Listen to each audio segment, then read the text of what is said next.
ನನ್ನ ಹೆಸರು ಚಂಪಾ ಗೋವಿಂದಪ್ಪ ಅಂತ. ನಮ್ಗೆ ದೀಕ್ಷಿತ್ ಗುರುಗಳು ಒಂದು 2 ವರ್ಷದಿಂದ ಚೆನ್ನಾಗ್ ಗೊತ್ತು. ನಮ್ಗ್ ಅವ್ರ ಕಡೆಯಿಂದ ಏನೂ ಪ್ರಾಬ್ಲಮ್ ಆಗಿಲ್ಲ.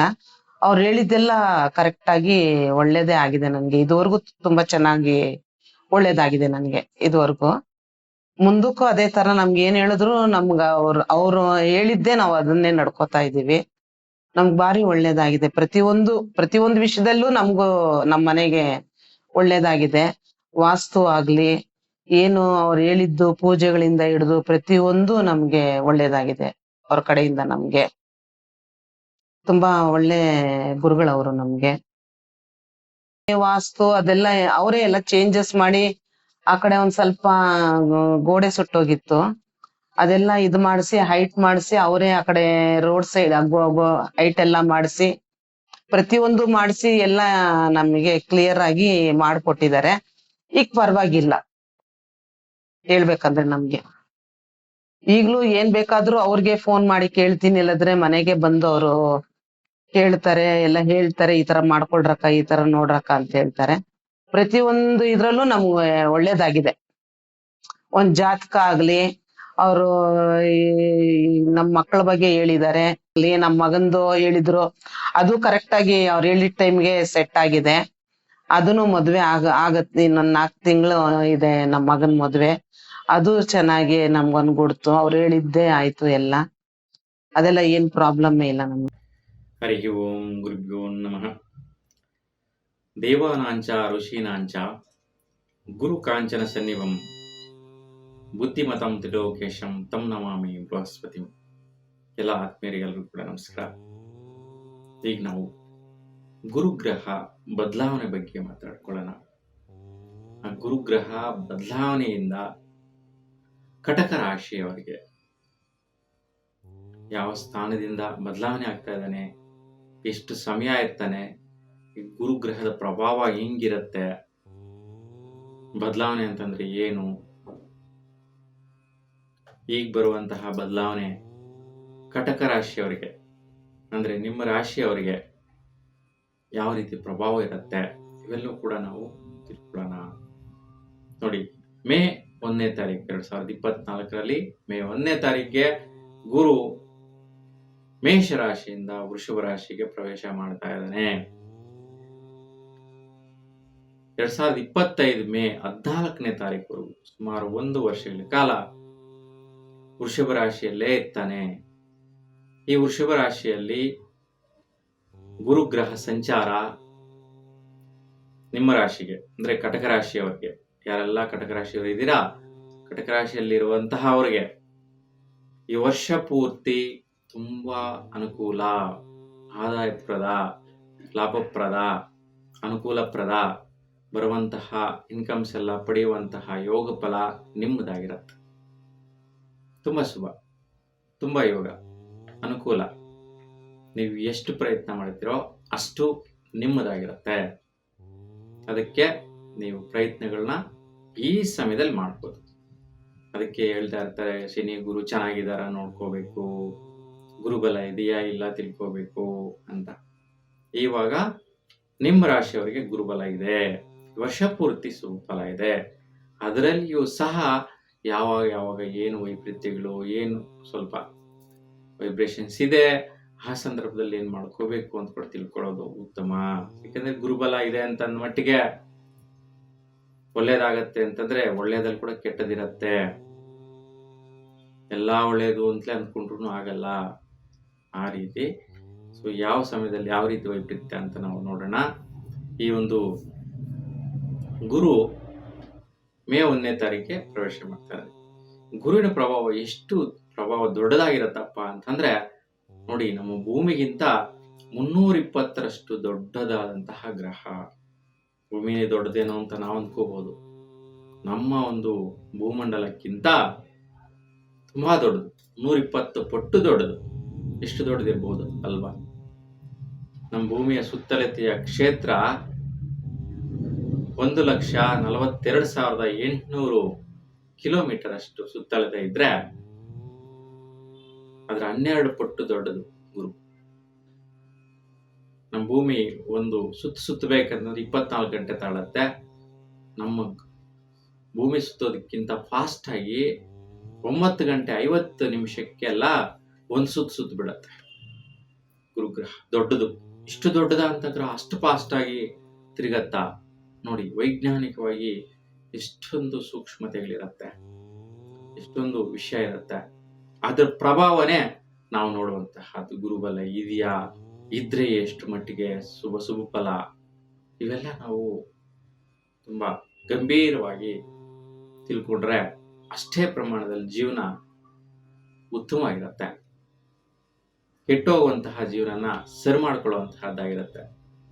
ಅದಕ್ಕೋಸ್ಕರ ಗುರು ನೋಡಿ ಇಷ್ಟು ಪ್ರಭಾವದಲ್ಲಿರ್ತಾನೆ. ಜೊತೆಗೆ ಒಂದ್ ದಿನಕ್ಕೆ ಸುತ್ತು ಬಗ್ಗೆ ಮಾತಾಡ್ತಿದೀವಿ. 12 ವರ್ಷ ತಾಳತ್ತೆ ನಮ್ಮ ಭೂಮಿಯ ಸುತ್ತಲೂ ಒಂದು ಸುತ್ತು ಬರಬೇಕಾದ್ರೆ. 12 ರಾಶಿಗಳಿದೆ ಅಂದ್ರೆ 12 ರಾಶಿಯಲ್ಲಿ ಒಂದೊಂದು ವರ್ಷ ತಾಳ್ತಾನೆ ಒಂದ್ ಸುತ್ತು ಬರಬೇಕಾದ್ರೆ. 12 ರಾಶಿಗಳಿಗೂ 12 ವರ್ಷ. ಈ 12 ವರ್ಷ ತಗೊಂಡ್ರೆ ಈಗ ಬಂದಿರ್ತಕ್ಕಂತಹ ಸ್ಥಾನ ನೆಕ್ಸ್ಟ್ ಬರಬೇಕಾದ್ರೆ ಇನ್ನು 12 ವರ್ಷ ಬೇಕು ನೋಡಿ. ಈಗ ಒಳ್ಳೆ ಶುಭ ಫಲ, ಯೋಗ ಫಲ ಅಂತ ಹೇಳಿದೆ, ಸಂತೋಷ, ಖುಷಿ ಕಟಕ ರಾಶಿಯವರಿಗೆ ಅಲ್ವಾ. ಇನ್ನು 12 ವರ್ಷ ಕಾಯ್ಬೇಕಾ ಮತ್ತೆ ನಾವು? ಅದಕ್ಕೆ ಈ ವರ್ಷ ಏನ್ ಬೇಕೋ ಎಲ್ಲ ಕೂಡ ಸಾಧಿಸ್ಬೋದು. ಇದೇ ಯೋಗ ಫಲ ನಿಮ್ಮ ವಯಸ್ಸಿಗೆ ನೀವು ಯೋಚನೆ ಮಾಡಿ ತಿಳ್ಕೊಳ್ಳಿ. 12 ವರ್ಷ ಹಿಂದೆ ಬಂದಿರತ್ತೆ. ಯಾಕಂತಂದ್ರೆ ಈಗ 10ನೇ ವರ್ಷದಲ್ಲಿರುವಂತಹ ಮಕ್ಕಳಿಗೆ 12 ವರ್ಷ ಹಿಂದೆ ಅಂತಂದ್ರೆ ಹುಟ್ಟೇ ಇರಲ್ಲ. ಅದಕ್ಕೆ ಈಗ 12ರಲ್ಲಿ ಇರ್ತಕ್ಕಂಥ ಮಕ್ಳಿಗಾದ್ರೆ ಅವರು ಬೇಬಿ 1ನೇ ವರ್ಷದಲ್ಲಿ ಇರ್ತಕ್ಕಂಥ ಮಕ್ಕಳಿಗೆ ಆವಾಗ ಬಂದಿರುತ್ತೆ. ಆ ರೀತಿ 12 ವರ್ಷ ಹಿಂದೆ ನೋಡಿದ್ರು ಬಲ ಬಂದಿರತ್ತೆ. ಈ ಒಂದು ಯೋಗ ಫಲಗಳು ಈಗ ಬಂದಿರತಕ್ಕಂತಹದ್ದು ತುಂಬಾನೇ ಶುಭ, ಉತ್ತಮ, ಶ್ರೇಷ್ಠ. ಅದಕ್ಕೆ ನಿಮ್ ಗುರುಬಲ ಇದೆ. ಗುರುಬಲ ಇದ್ರೆ ಏನಾದ್ರೂ ಮಾಡಬಹುದು, ಶುಭ ಕಾರ್ಯಗಳು ಮಾಡಬಹುದು, ಶ್ರೇಷ್ಠ ಕಾರ್ಯಗಳು ಕೈ ಆಗ್ಬೋದು, ಉತ್ತಮವಾದಂತ ಪ್ರಯತ್ನಗಳು ಮಾಡಬಹುದು. ಒಂದು ಕಂಪ್ನಿ, ಫ್ಯಾಕ್ಟ್ರೀಸ್ ಓಪನ್ ಮಾಡುವಂತಹದ್ದಾಗ್ಲಿ, ಒಂದು ಇನ್ಸ್ಟಿಟ್ಯೂಟ್ ನ ಡೆವಲಪ್ ಮಾಡೋದಾಗ್ಲಿ ಕೈ ಹಾಕ್ಬೋದು ಧೈರ್ಯವಾಗಿ. ಒಂದು ಪ್ರಾಪರ್ಟಿ ತಗೋಬಹುದು, ಆ ಒಂದು ಮನೆ ಕಟ್ಟುವಂತಹ ಪ್ರಯತ್ನ ಮಾಡಬಹುದು, ಒಂದು ವ್ಯವಹಾರ ಮಾಡಬಹುದು, ಒಂದು ಬಿಸ್ನೆಸ್ ಸ್ಟಾರ್ಟ್ ಮಾಡಬಹುದು, ಒಂದು ವ್ಯವಸಾಯ ಮಾಡಬಹುದು, ವ್ಯಾಪಾರ ಮಾಡಬಹುದು. ನೂತನವಾಗಿ ನೀವೇನ್ ಸ್ಟಾರ್ಟ್ ಮಾಡ್ತೀರಾ ಮಾಡಿ, ತುಂಬಾ ಶ್ರೇಷ್ಠವಾದಂತ ಫಲ ನಿಮ್ಮದಾಗಿರುತ್ತೆ. ಧೈರ್ಯವಾಗಿ ಮಾಡಬಹುದು. ಯಾಕೆಂತಂದ್ರೆ ಅಷ್ಟೊಂದು ಉತ್ತಮ ಸ್ಥಿತಿಯಲ್ಲಿ ನಿಮ್ಗೆ ಗುರು ನಿಮ್ಮ ರಾಶಿಯಿಂದ ಇರ್ತಕ್ಕಂಥದ್ದು. ನಿಮ್ಮ ರಾಶಿಯಾಧಿಪತಿ ಚಂದ್ರ, ನಿಮ್ಮ ರಾಶಿಗೆ ಗುರು ಮಿತ್ರ ಸ್ಥಿತಿ ಇರ್ತಾನೆ. ಹಾಗೆ ಮಿತ್ರ ಅಂದ್ರೆ ಶ್ರೇಷ್ಠ. ಅದು ಯಾರ ಜಾತಕದಲ್ಲಾದ್ರೂ ಆಗ್ಲಿ ಚಂದ್ರ ನಮ್ಮ ಮನೆಯಲ್ಲಿ ಗುರು ಆಗ್ಲಿ, ಗುರು ಮನೆಯಲ್ಲಿ ಚಂದ್ರ ಆಗ್ಲಿ ಸೇರಿದ್ರೆ ಗಜಕೇಶ್ರಿ ಯೋಗದ ಬಲ. ಒಂದೇ ಮನೆಯಲ್ಲಿ ಶುಭ ಸ್ಥಾನಗಳ ಲಗ್ನದಿಂದ ಶುಭ ಸ್ಥಾನಗಳಲ್ಲಿ ಚಂದ್ರ ಮತ್ತೆ ಗುರು ಸೇರಿದ್ರೆ ಗಜಕೇಶ್ರಿ ಯೋಗ. ಆ ರೀತಿ ನಿಮ್ಮ ಒಂದು ಜಾತಕದಲ್ಲಿ ನೀವು ನೋಡ್ಕೋಬೇಕಾಗುತ್ತೆ. ಆತರ ಇದೆಯಾ, ಇದ್ರೆ ಯೋಗಗಳು ನಮ್ಗೆ ಬರುತ್ತಾ ಅಂತ ಈ ಸಮಯದಲ್ಲಿ ಹೆಚ್ಚು ಫೋಕಸ್ ಸಿಗತ್ತೆ ಆತರ ಜಾತಕಸ್ಥರಿಗೆ. ಹಾಗಾಗಿ ನಿಮ್ಮ ಸ್ವಂತ ನಿಮ್ಮ ಡೇಟ್ ಆಫ್ ಬರ್ತ್ ನೀವು ಪರಿಶೀಲನೆ ಮಾಡಿ ನೀವು ಜಾತಕಗಳನ್ನ ನೋಡ್ಕೊಂಡ್ರೆ ನಿಮ್ಮ ಒಂದು ಜಾತಕದಲ್ಲಿ ಕೂಡ ಒಳ್ಳೆಯ ಸ್ಥಾನದಲ್ಲಿ ಗುರು ಇದ್ರೆ ಅಥವಾ ಚಂದ್ರನಿಗೆ ಸಂಬಂಧಿಸಿದಂತೆ ಗಜಕೇಶ್ರಿ ಯೋಗದಲ್ಲಿದ್ರೆ ತುಂಬಾ ತುಂಬಾ ತುಂಬಾ ಶ್ರೇಷ್ಠವಾದಂತಹ ಫಲಗಳನ್ನ ಪಡೆದು ಬಿಡ್ತೀರಾ. ಆ ರೀತಿ ಇದೆ. ಹಾಗಾಗಿ ಫೈನಾನ್ಷಿಯಲ್ ಸ್ಟೇಟಸ್ಸು ಆದಾಯಪ್ರದವಾಗಿರುತ್ತೆ. ಹಣ ಗಳಿಸುವಂತಹ ಒಂದು ಪ್ರಯತ್ನಕ್ಕೆ ಲಾಭದಾಯಕವಾಗಿರುತ್ತೆ. ಮತ್ತೆ ಪ್ರಯತ್ನ ಕಾರ್ಯಗಳು, ಅಣ್ಣ ತಮ್ಮಂದಿರ ಜೊತೆ ವ್ಯವಹಾರಗಳಿಂದ ಲಾಭಗಳನ್ನ ಪಡಿತೀರಾ. ಜೊತೆಗೆ ಭೂಮಿ ವ್ಯವಹಾರಗಳು, ಬಿಸ್ನೆಸ್ ವ್ಯವಹಾರ ವಿಚಾರಗಳು ಇವೆಲ್ಲವೂ ಕೂಡ ಸುಫಲ ಕೊಡುತ್ತೆ. ಮನೆ ಕಡೆ ಕೂಡ ಒಳ್ಳೆಯ ಆದಾಯಗಳನ್ನ ಗಳಿಸಿ ಪಡೆಯುವಂತಹದ್ದು, ಅಲ್ಲಿ ಒಂದು ಯುಟಿಲೈಸ್ ಮಾಡ್ಕೊಳ್ಳುವಂತಹದ್ದಾಗತ್ತೆ. ವಿದ್ಯಾರ್ಥಿಗಳಿಗೆ ಶ್ರೇಷ್ಠವಾದಂತಹ ಶುಭದಾಯಕವಾದಂತಹ ಫಲ, ಒಳ್ಳೆ ಮಾರ್ಕ್ಸ್ ಸ್ಕೋರ್ ಮಾಡುವಂತಹದ್ದು ಅನ್ಕೊಂಡೇ ಇರಲ್ಲ ಈ ಸತಿ ಅಂತೂ. ಸೊ ತುಂಬಾ ಹಿಂದುಳಿದಿರ್ತಕ್ಕಂಥ ವಿದ್ಯಾರ್ಥಿಗಳು ತುಂಬಾ ಮುಂದುವರಿಯುವಂತಹ ಸಾಧ್ಯತೆ ಈ ವರ್ಷದಲ್ಲಿದೆ. ಮತ್ತೆ ಅಬ್ರಾಡ್ಗೆ ಹೋಗುವಂತಹ ಎಜುಕೇಶನ್ ಮಾಡುವಂತಹ ವಿದ್ಯಾರ್ಥಿಗಳಿಗೆ ಈ ಸಮಯದಲ್ಲಿ ಮಕ್ಕಳಾಗುವಂತಹವರಿಗೆ ಶ್ರೇಷ್ಠವಾದಂತಹ ಮಕ್ಕಳು, ಸಮಾಜದಲ್ಲಿ ಹೆಸರು ಮಾಡುವಂತಹವರು, ಒಳ್ಳೆಯ ಸ್ಥಾನಮಾನ, ರಾಜಕೀಯ ನಾಯಕರಾಗುವಂತಹದ್ದು, ಅಡ್ಮಿನ್ ಆಫೀಸರ್ಸ್ ಆಗುವಂತಹದ್ದು, IAS KS ಈ ರೀತಿ ಸ್ಟಡೀಸ್ ಮಾಡಿ ಉನ್ನತ ವ್ಯಾಸಂಗ ಮಾಡಿ ಉನ್ನತ ಉದ್ಯೋಗಗಳಿಗೆ ಹೋಗುವಂತಹ ಒಂದು ಅವಕಾಶಗಳು ಸಿಗತ್ತೆ. ಇನ್ನ ಮಿತ್ರರ ವಿಚಾರದಲ್ಲಿ ನಿಮ್ಗೆ ಗೊತ್ತಿಲ್ದಿರನೆ ದೊಡ್ಡ ವ್ಯಕ್ತಿಗಳ ಪರಿಚಯ ಆಗತ್ತೆ. ನೋಡಿ ಇದು ತುಂಬಾ ಇಂಪಾರ್ಟೆಂಟ್. ದೊಡ್ಡ ವ್ಯಕ್ತಿಗಳ ಪರಿಚಯ ಆಗತ್ತೆ, ದೊಡ್ಡವ್ರ ಜೊತೆ ಸಂಪರ್ಕ ಬೆಳೆಯುತ್ತೆ, ದೊಡ್ಡವರಿಂದ ನಿಮ್ಗೆ ಅನುಕೂಲಗಳಾಗತ್ತೆ, ಲಾಭಗಳು ಸಿಗತ್ತೆ, ಅವರಿಂದ ಒಳ್ಳೆಯ ಒಂದು ಆಪರ್ಚುನಿಟಿಗಳು ಸಿಗತ್ತೆ. ನೋಡಿ ಈ ಟೈಮಲ್ಲಿ ಈ ತರ ಒಂದು ಅವಕಾಶಗಳನ್ನ ನೀವು ಮಿಸ್ ಮಾಡ್ಕೋಬಾರ್ದು. ಈ ಒಂದು ವಿಷಯನ ಮೈಂಡಲ್ಲಿ ಇಟ್ಕೊಂಡು ನೀವು ಪ್ರಯತ್ನ ಮಾಡಿ. ಆ ವ್ಯಕ್ತಿಗಳಿಂದ 100% ನಿಮ್ಗೆ ಲಾಭ ಸಿಗತ್ತೆ. ಯಾವುದೋ ಒಂದು ಪ್ರಾಜೆಕ್ಟ್ ಕೊಡ್ತಾರೆ, ಇದು ಮಾಡಪ್ಪ ನೀನು ಅಂತ. ಸುಮಾರು ಜನ ನನ್ನ ಅನುಭವದಲ್ಲಿ ನೋಡಿದ್ದೀನಿ. ಕೆಲವರು ಇಲ್ಲಿ ಬೆಂಗಳೂರಲ್ಲೇ ಇರ್ತಕ್ಕಂತಹ ಅವ್ರಿಗೆ ರಿಯಲ್ ಎಸ್ಟೇಟ್ ಮಾಡ್ತಾ ಇರ್ತಾರೆ. ಅವ್ರಿಗೆ ಇಂತಹ ಯೋಗಗಳು ಬಂದಾಗ ಅವ್ರಿಗೆ ಯಾರೋ ಫಾರಿನ್ ಅಲ್ಲಿ ಇರ್ತಾರೆ, ನಮ್ ಡಾಕ್ಯುಮೆಂಟ್ಸ್ ಎಲ್ಲ ಕೊಡ್ತೀನಿ, ಅದೇನೋ ತಾಲೂಕು ಆಫೀಸಲ್ಲಿ ಅವಕಾರ ನೋಡ್ಕೊಂಡ್ಬಿಡು, ಇಲ್ಲಿ ಡೆವಲಪ್ಮೆಂಟ್ ಎಲ್ಲ ಸ್ವಲ್ಪ ನೋಡ್ಕೊ ಅಂತ ಹೇಳ್ಬಿಟ್ಟು ಎಲ್ಲ ಇನ್ಚಾರ್ಜ್ ಕೊಟ್ಬಿಡ್ತಾರೆ. ಸೊ ಅದ್ ಮಾಡಿದಾಗ ಏನೋ ಒಂದಿಷ್ಟು ರೇಟ್ಗೆ ನೀನ್ ಮಾರ್ತಾ ಇರಪ್ಪ, ನಾನು ಬರ್ತೀನಿ ಅಂತಂದ್ರೆ ಅಲ್ಲಿನ ರೇಟೇ ಬೇರೆ ಇರ್ತದೆ, ಒಳ್ಳೆ ದುಡ್ಡು ಬಂದ್ಬಿಡತ್ತೆ. ಸೊ ಅಲ್ಲಿ ಹೇಳಿರ್ತಕ್ಕಂಥ ರೇಟು ಅವ್ರು ಹೇಳಿರ್ತಕ್ಕಂಥ ರೇಟ್ಗೆ ಡಬಲ್ ಆಗಿ ವ್ಯಾಪಾರ ಆಗತ್ತೆ, ವ್ಯವಹಾರ ಆಗತ್ತೆ. ದೊಡ್ಡವರಿಂದ ಇವ್ರಿಗೆ ಎಷ್ಟು ಬಂದ್ರೆ ಅಷ್ಟು ನಿಂದೆ, ಅದ್ರ ಮೇಲೆ ಏನಾದ್ರು ಮಾಡ್ಕೋಪ. ಈ ತರ ಎಲ್ಲ ಆಪರ್ಚುನಿಟಿಗಳು, ಅವಕಾಶಗಳು ದೊಡ್ಡವರಿಂದ ಸಿಗ್ತದೆ. ಮತ್ತೆ ರಾಜಕೀಯ ನಾಯಕರುಗಳ ಒಂದು ಅನುಕೂಲತೆಗಳು ಸಿಗತ್ತೆ, ಸಪೋರ್ಟ್ ಸಿಗತ್ತೆ, ಹೆಲ್ಪ್ ಆಗತ್ತೆ. ರೀತಿ ಭಿನ್ನವಾದಂತಹ ರೀತಿ ನಾನು ಹೇಳಿರ್ತಕ್ಕಂಥದ್ದು ಎಕ್ಸಾಂಪಲ್ ಅಷ್ಟೇ. ಆ ರೀತಿ ಅನುಭವಗಳನ್ನ ನನ್ನ ಹತ್ರ ಹಂಚ್ಕೊಂತಾರೆ. ಆ ತರ ಬಂದಾಗ ಸಂತೋಷ ಆಗತ್ತೆ. ಅಂತವರು ಬೆಳವಣಿಗೆ, ಅವರ ಒಂದು ಸದಾವಕಾಶಗಳನ್ನ ಬಳಸ್ಕೊಂಡು ಬೆಳೆಯೋದು ಒಂದು ಉತ್ತಮವಾದಂತಹದ್ದು. ಯಾಕಂದ್ರೆ ಇವತ್ತು ಕೋಟಿಗಳು ದುಡಿತಾ ಇರ್ತಕ್ಕಂಥವ್ರು ಬಿಲ್ಡರ್ಸ್ ಇದ್ದಾರೆ. ಅಂತವ್ರ ಅನುಭವಗಳು ನೋಡಿದಾಗ ಸ್ಟಾರ್ಟಿಂಗ್ ಪ್ರಾಬ್ಲಮ್ಗಳಲ್ಲಿ ಇರ್ತಾರೆ. ಮತ್ತೆ ಈ ತರ ಒಂದು ಗುರುಗ್ರಹದ ಒಂದು ಲಾಭದಾಯಕವಾದಂತಹ ಗುರುಬಲ ಬಂದ್ಬಿಟ್ರೆ ಅವ್ರ ಟೈಮೇ ಚೇಂಜ್ ಆಗಿಬಿಡುತ್ತೆ. ನೋಡಿ ಆ ತರ ಯೋಗಗಳನ್ನ ಅವ್ರು ಪಡೆದಿರ್ತಾರೆ. ಆ ತರ ಸಮಯ ಗುರು ಕೊಟ್ಟಿರ್ತಾನೆ.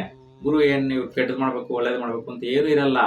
ಗೋಚಾರದಲ್ಲಿ ಆ ಸ್ಥಾನದಿಂದ ಬಲ ಬರ್ತಾ ಇರುತ್ತೆ. ನಾವು ಯುಟಿಲೈಸ್ ಮಾಡ್ಕೋಬೇಕಷ್ಟೇ. ನಾವು ಇನ್ನೇನಿಲ್ಲ. ಗುರುಗೆ ಯಾರ ಮೇಲೂ ಕೋಪನೂ ಇಲ್ಲ, ಯಾರ ಮೇಲೂ ವೈಪರೀತ್ಯ ಇಲ್ಲ. ಸೊ ನಮ್ಮ ರಾಶಾಧಿಪತಿಗೆ ಶತ್ರುತ್ವನ ಮಿತ್ರತ್ವನ ಇದನ್ನ ಸ್ವಲ್ಪ ನಾವು ಗ್ರಹಿಸ್ಕೋಬೇಕಷ್ಟೇ. ಯಾಕಂದ್ರೆ ಎಲ್ಲಾ ರಾಶಿಯವ್ರಿಗೂ ಒಂದು ರಾಶಾಧಿಪತಿ ಇರ್ತಾನೆ.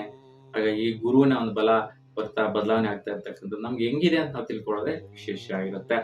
ಸ್ವಲ್ಪ ದಾಂಪತ್ಯ ವಿಚಾರಗಳು ಒಳ್ಳೆಯದಾಗಿರುತ್ತೆ. ಫಲ ವಿವಾಹ ಆಗೋರು ಕೂಡ ಆದಾಯಪ್ರದ ಮದುವೆ ಆಗೋ ಜಾಗಗಳಲ್ಲಿ ಆದಾಯಗಳು ಬರುವಂತಹ ಯೋಗಗಳು ಕೂಡ ಇರುತ್ತೆ. ಆರೋಗ್ಯ ವಿಚಾರ ನೋಡಿದ್ರೆ ಸ್ವಲ್ಪ ಸ್ಕಿನ್ ರಿಲೇಟೆಡ್ ಇಶ್ಯೂಸ್ ಬರುತ್ತೆ. ಮತ್ತೆ ಗ್ಯಾಸ್ಟ್ರಿಕ್ ಇಂದ ಸ್ವಲ್ಪ ಥ್ರೋಟ್ ಸಮಸ್ಯೆಗಳು ಬರುವಂತಹ ಆಯಾಸ ಬರುವಂತದ್ದು ಸಾಧಾರಣ ಮಟ್ಟಿಗೆ ಸಿಂಪಲ್ ಆಗಿರುತ್ತೆ, ಹೆಚ್ಚಾಗಿ ತೊಂದರೆ ಇಲ್ಲ. ಇನ್ನ ಭಾಗ್ಯ ಪ್ರಾಪ್ತಿ, ದೊಡ್ಡ ಪ್ರಯತ್ನಗಳಿಗೆ ಭಾಗ್ಯ, ಇನ್ವೆಸ್ಟ್ಮೆಂಟ್ ಮಾಡುವಂತಹದ್ದು ಇವೆಲ್ಲ ಕೂಡ ತುಂಬಾ ಚೆನ್ನಾಗಿದೆ. ದೊಡ್ಡ ಮೊತ್ತದ ಒಂದು ಭಾಗ್ಯೋದಯಗಳು ಲಭಿಸುತ್ತೆ. ಇನ್ನ ವೃತ್ತಿ ವಿಚಾರದಲ್ಲಿ ಒಳ್ಳೆಯ ಒಂದು ಸ್ಥಾನಮಾನ, ಒಂದು ಲೀಡರ್ಶಿಪ್ ಬರುವಂತಹದ್ದು, ಪ್ರಮೋಷನ್ಸ್ ಆಗುವಂತಹದ್ದು, ಇವೆಲ್ಲ ಕೂಡ ಬಡ್ತಿ ಸಿಗುವಂತಹದ್ದು, ಇನ್ಕಮ್ಸ್ ಜಾಸ್ತಿ ಆಗುವಂತಹದ್ದು, ಇವೆಲ್ಲ ಕೂಡ ತುಂಬಾ ಶುಭ ಫಲ ಇದೆ. ಹಠ ಹಿಡಿದು ಆದಾಯಗಳನ್ನ ಸಾಧಿಸ್ತೀರಾ. ಖರ್ಚುಗಳ ವಿಚಾರದಲ್ಲಿ ಯೋಚನೆ ಮಾಡಿ ಖರ್ಚುಗಳು ಮಾಡ್ತೀರಾ. ಹಾಗಾಗಿ ಅನಾವಶ್ಯಕ ಖರ್ಚುಗಳು ಮಾಡುವಂತಹದ್ದು ಈ ವರ್ಷದಲ್ಲಿ ಇರೋದಿಲ್ಲ. ಆದ್ರೂ ಸಹ ಯಾವಾಗ ಒಂದ್ ಸ್ವಲ್ಪ ವೈಬ್ರೇಷನ್ ಬರುತ್ತೆ ಅಂತಂದ್ರೆ ಪ್ರಾರಂಭದಲ್ಲಿ ಗುರು ಸ್ವಲ್ಪ ಪಾಪಗ್ರಹ ಆಗ್ತಾನೆ. ಯಾಕೆಂತಂದ್ರೆ ಶುಕ್ರ ಐತಿ ಆಗೋದ್ರಿಂದ ಮೇ 19ರಿಂದ ಜೂನ್ 12ನೇ ತಾರೀಕುವರೆಗೂ ಈ ಸಮಯದಲ್ಲಿ ಶುಕ್ರನ ಜೊತೆ ಗುರು ಸೇರೋದ್ರಿಂದ ಸ್ವಲ್ಪ ಪಾಪಗ್ರಹ ಆಗ್ತಾನೆ. ಅದಕ್ಕೋಸ್ಕರ ಶುಕ್ರ ಅಂತಂದ್ರೆ ದೇವಿ ಅಮ್ಮನವರಿಗೆ ಅರ್ಶನ ಮತ್ತು ಹಾಲು ಕೊಟ್ಟು ಪೂಜೆ ಮಾಡಿಸ್ಕೊಳ್ಳಿ, ಗುರು ದರ್ಶನ ಮಾಡಿ. ಆ ಟೈಮಲ್ಲಿ ವೈಬ್ರೇಷನ್ಸ್ ತಪ್ಪು ಹೋಗುತ್ತೆ, 1 ತಿಂಗಳು ಮಾತ್ರ. ಆ ನಂತರ ಅಕ್ಟೋಬರ್ 10ನೇ ತಾರೀಕಿಂದ 2025 ಫೆಬ್ರವರಿ 4ನೇ ತಾರೀಕುವರೆಗೂ ಕೂಡ ಗುರು ವಕ್ರಸ್ಥಿತಿ ಸಂಚಾರ ಅಂದ್ರೆ ಮುಂದಕ್ಕೆ ಹೋಗ್ತಾ ಇರ್ತಾನೆ. ಮೃಗಶಿರ ನಕ್ಷತ್ರದಲ್ಲಿ 2ನೇ ಪದ ಹಂಗೆ ಮತ್ತೆ ರಿಟರ್ನ್ ಆಗುವಂತದ್ದು 1ನೇ ಪದಕ್ಕೆ. ರೋಹಿಣಿ ನಕ್ಷತ್ರ 4, 3, 2 ಈ ರೀತಿ ಹಿಂಬದಿಯಲ್ಲಿ ಸಂಚಾರ ಆಗ್ತಾ ಇರ್ತದೆ. ಮುಂದಕ್ಕೆ ಹೋಗುವಂತ ಗ್ರಹ ಚೂಚೂರೆ ಹಿಂದಕ್ಕೆ ಬರುವಂತಹ ಸ್ಥಿತಿ, ವಕ್ರ ಸ್ಥಿತಿಯಲ್ಲಿ ತಿರುಗುವಂತಹದ್ದು. ಆವಾಗ ಸ್ವಲ್ಪ ಮಧ್ಯ ಸ್ಥಿತಿಯಲ್ಲಿ ಆವರೇಜ್ ಆಗಿರುತ್ತೆ. ವೈಬ್ರೇಷನ್ಸ್ ನಾನು ಏನ್ ಬೆನಿಫಿಟ್ಸ್ ಹೇಳಿದೆ ಅವೆಲ್ಲ ಕೂಡ ಸ್ಲೋ ಆಗುತ್ತೆ, ಲೇಟ್ ಆಗುತ್ತೆ, ನಿಧಾನ ಆಗುತ್ತೆ. ಅದನ್ನ ಸ್ವಲ್ಪ ಆ ರೀತಿ ಇದ್ದಾಗ ಗುರುಗ್ರಹ ಆರಾಧನೆ ಮತ್ತು ಗುರುದರ್ಶನ ಮಾಡಿ ಸೂಫಲ ಆಗಿರುತ್ತೆ. ಮತ್ತು ಗುರುದೇವರುಗಳ ಒಂದು ದರ್ಶನ ಮಾಡಿ ಅಲ್ಲಿ ಕಡಲೆ ಒಂದು ಧಾನ್ಯದ ಪ್ರಸಾದವನ್ನ ಮಾಡಿ ನೀವು ವಿನಿಯೋಗ ಮಾಡಿದ್ರೆ ಈ ಒಂದು ವೈಪರೀತ್ಯಗಳು ನಿವಾರಣೆ ಆಗುತ್ತೆ. ಒಟ್ಟಾರೆಯಾಗಿ ಗುರುಗ್ರಹದ ನಿಮಗೆ ಯೋಗ ಫಲ ಬಲ ತುಂಬಾ ಚೆನ್ನಾಗಿದೆ. ಹಾಗಾಗಿ ಒಂದು ಬೃಹಸ್ಪತಿ ದೇವರ ಒಂದು ಬ್ರಹ್ಮದೇವರ ಅನುಗ್ರಹ ಕೃಪಾಕಟಾಕ್ಷಿ ವರ್ಷ ಪೂರ್ತಿ ನಿಮಗೆ ಒಳ್ಳೆ ರೀತಿ ಸುಫಲವಾಗಿ ಇರಲಿ ಅಂತ ನಾನು ಪ್ರಾರ್ಥನೆ ಮಾಡ್ತಾ ಎಲ್ರಿಗೂ ಒಳ್ಳೆಯದಾಗ್ಲಿ. ನಮಸ್ಕಾರ.